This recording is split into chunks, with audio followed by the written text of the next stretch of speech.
नमस्कार दोस्तों कर्मचारी पेंशन स्कीम 1995 पात्रता जो है 10D। अब दोस्तों 10D जो फॉर्म है वो क्या है? मासिक पेंशन लेने के लिए आवेदन अनुदेश। दोस्तों इसको हम विस्तार से बताएंगे, वीडियो लास्ट तक देखिए, आप लोगों को पूरा समझ में आएगा। अब दोस्तों इसी में देखिए ऊपर यहाँ पे लिखा हुआ है एसएमएस अलर्ट पाने के लिए फॉर्म के शीर्ष पर अपना मोबाइल नंबर लिखें। सबसे ऊपर जो है दोस्तों आप लोगों को ऊपर मोबाइल नंबर फॉर्म पे लिख देना है। जिन मामलों में पेंशन अन्य क्षेत्र कार्यालय उप क्षेत्र कार्यालय से ली जानी है उससे संबंधित आवेदन पत्र 2 प्रतियां प्रस्तुत की जानी चाहिए। अब यहाँ पे दोस्तों सामान्य आदेश नीचे दी गई क्रमशः आवेदन पत्र में दी गई अनुरूप से संबंधित पेंशन का दावा है कि कौन प्रस्तुत करता है, क्रमशः निम्नलिखित में से किसी एक का उल्लेख करें। अब दोस्तों यहाँ पे देखिए आप लोगों को जो दावा है यहाँ से आप लोग कर सकते हैं। पेंशन दावा किस निम्नलिखित में से किसी एक का उल्लेख करना है। सेवा से निवृत्त 58 की आयु होने पर चाहे सेवा में हो या अथवा नहीं। अब घटी हुई पेंशन जो है 50 वर्ष की आयु पूरी कर ली गई है किंतु 58 वर्ष से कम आयु है और सेवा छोड़ दी हो। अशक्त पेंशन पूर्ण अस्थायी अशक्त पेंशन के कारण सेवा छोड़ गई हो। विधवा व संतान पेंशन सदस्य की मृत्यु पर। दोस्तों इन सब सारे जो जितना मैं बता रहा हूँ वो चीज आप लोगों को ध्यान देना है। अन्यथा पेंशन सदस्य मृत्यु के पश्चात माता पिता के मृत्यु या पिता के पुनर्विवाह करना। निमित्त पेंशन सदस्य की मृत्यु होने पर और सदस्य की मृत्यु तिथि को पति पत्नी 25 वर्ष से कम आयु के पात्र बच्चों के ना होने पर दोस्तों मिलती रहेगी। आश्रित जो माता पिता पेंशन आदि सदस्य मृत्यु के समय कोई भी परिवार का सदस्य न रहे तथा उसमें पेंशन में किसी की नामित नहीं किया हो, आश्रित पिता और माता आवेदन कर सकते हैं। टिप्पणी, यदि सदस्य ने 58 वर्ष की आयु पूरी कर ली है, मृतक सदस्य जिसकी आयु 58 वर्ष की आयु पूरी होने के बाद हुई हो, दावेदार पत्र 10C में दोस्तों निकासी प्रतिलाभ के लिए आवेदन करे। अब दोस्तों उसको 10C में निकालना है, 10D में नहीं। 10D का मैंने ऊपर बताया, अब इसमें जो है आप लोगों को 10C में निकालना है और आवेदन करना है। मृतक सदस्य की पात्रता सेवा जो है 10 वर्ष से कम की है। कृपया सदस्य से संबंधित सही ब्यौरा दें। सदस्य का नाम वरिष्ठ अक्षरों में, सदस्य की वैवाहिक तिथि, वैवाहिक अविवाहिक, विधवा विधुर, तलाकशुदा, जन्म दिनांक तथा माँ। दोस्तों ये आप लोगों को सही से ब्यौरा देना है और साफ शब्दों में देना है। पिता का नाम, पति का नाम, विवाहित महिला सदस्य। दोस्तों अब ये चीज आप लोगों का हो गया। सेकंड पे सदस्य का खाता संख्या देना है। सदस्य खाता संख्या, क्षेत्र कोड, कार्यालय कोड, स्थान कोड, ये सब दोस्तों आप लोगों को उस फॉर्म में जो है अंकित करना है। कुछ राज्यों जैसे महाराष्ट्र, तमिलनाडु, कर्नाटक, पश्चिम बंगाल, गुजरात, आंध्र प्रदेश, उत्तर प्रदेश, हरियाणा तथा दिल्ली में एक से अधिक क्षेत्र बनाए जाने के कारण क्षेत्र कोड दोस्तों बदल गए हैं। यदि सही कोड तथा कार्यालय कोड जानने के लिए कृपया वेबसाइट पर दोस्तों स्थापना जो है आप लोग जाकर वेबसाइट से खोज सकते हैं। कहने का मतलब ये है अगर आप लोगों को सही से नहीं पता है तो। स्थापना जहां सदस्य अंतिम बार नियुक्ति था और पता पर अंकित करें। सेवा छोड़ने की वास्तविक तिथि का उल्लेख करना है जिसमें सदस्य 58 वर्ष की आयु पूरी कर ली हो और सेवा में उस तारीख का उल्लेख करने की आवश्यकता नहीं हो। सेवा में बने रहने का उल्लेख दोस्तों करें। सदस्य की आवश्यकता पेंशन पाने के लिए हकदार तभी होता है जब उसने स्थापना द्वारा फॉर्म 10(5) पे स्कीम दोस्तों के जरिए भविष्य निधि कार्यालय को मंजूरी दी हो। सूचना के अनुसार पूर्ण अस्थायी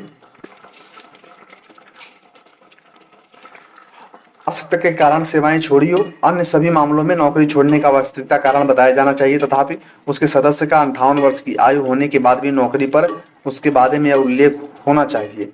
अब सेवारत है या नहीं दोस्तों ये चीज भी स्पष्ट करना है। यदि वर्तमान पता अस्थायी हो तो अस्थायी पता लिखें। यदि सदस्य ने 58 वर्ष की आयु पूरी कर ली हो और सेवा छोड़ दी हो तो आवेदन करने की इच्छुक हो तो उस स्थिति का उल्लेख किया जाना चाहिए जिसमें घटी हुई दर पेंशन पाना चाहता है। यदि सदस्य 50 वर्ष की आयु पूरी करने के साथ सेवा छोड़ता है तो छोड़ने की तिथि से पूर्व नहीं हो सकता। अब नीचे दोस्तों टिप्पणी दिए गए क्रमांक 9, 10, 11 सिर्फ सदस्य के मामले में लागू है। यदि पेंशन प्रभाव होने की तिथि 26/9/2008 के पूर्व की है, यदि पेंशन 26/9/2008 उसके बाद की किसी भी प्रारंभ होता है तो क्रमशः लागू नहीं है। चूंकि पेंशन सारांशीकरण तथा पूंजी प्रतिलाभ की सुविधा अधिसूचना संख्या 668E दिनांक 26/9/2008 द्वारा समाप्त कर दिया गया है। क्रमशः 9 पेंशन स्कीम के अंतर्गत आने वाले सदस्यों पर ही लागू होता है। उससे उसके परिवार पर नहीं। आवेदक अपनी पेंशन का अधिक 1/3 हिस्सा जो है सारांशीकरण करने का पात्र है ताकि वह सारांशीकरण पेंशन जो है 100 गुना राशि प्राप्त कर सके। पेंशन का सारांशीकरण मूल्य के लिए विकल्प देने के पश्चात पूंजी के प्रतिलाभ के लिए उल्लिखित मूल पेंशन सारांशीकरण के बाद पेंशन शेष राशि होगी।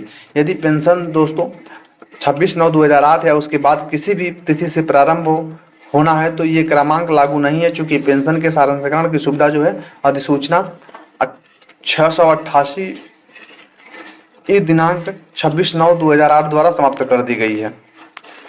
पूंजी प्रति के लाभ के लिए सदस्य जो है अपना विकल्प दे सकता है। एक बार दिए गए विकल्प की अंतिम माना जाएगा, वह निम्नलिखित में से किसी एक विकल्प को चुन सकता है। क्रमशः संख्या सामने दिए गए हैं दोस्तों। यहाँ पे आप लोगों को मूल पेंशन की 90% राशि दोस्तों, सदस्य की मृत्यु होने पर नामांकी को मूल मासिक पेंशन जो है 100 गुना राशि दोस्तों, सदस्य की मूल पेंशन की 90% राशि जो है मृत्यु होने पर विधवा विधुर और पेंशन की 80% राशि। और वहीं पे दोस्तों मृत्यु होने की अवस्था पुनः विवाह करने में इसमें जो पहले से नामित होगा व्यक्ति उसको मूल पेंशन जो है 90% से गुणा राशि दी जाएगी।